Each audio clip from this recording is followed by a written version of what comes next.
I so wanted to beat this thing, and I couldn't. Now, I just want it to end, and it won't. These were the last words my mother ever spoke to me. They live with me for years after her death, serve as inspiration, and help me think about how I want to handle adversity in life.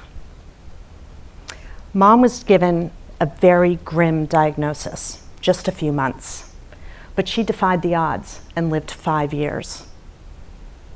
I attribute her success and living 3 wonderful years with cancer to key philosophies.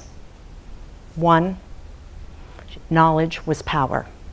She researched everything she could about her cancer, and she was the one to design her treatment plan. Number 2, she was in charge. Without question, she led the way, she was in the driver's seat, and we followed along, simply providing support. A few years after Mom died, my father forwarded an article to me from the New York Times.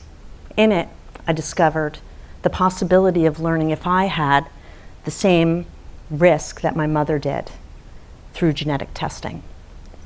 Initially, I was nervous about whether or not I really wanted to know if I was at risk.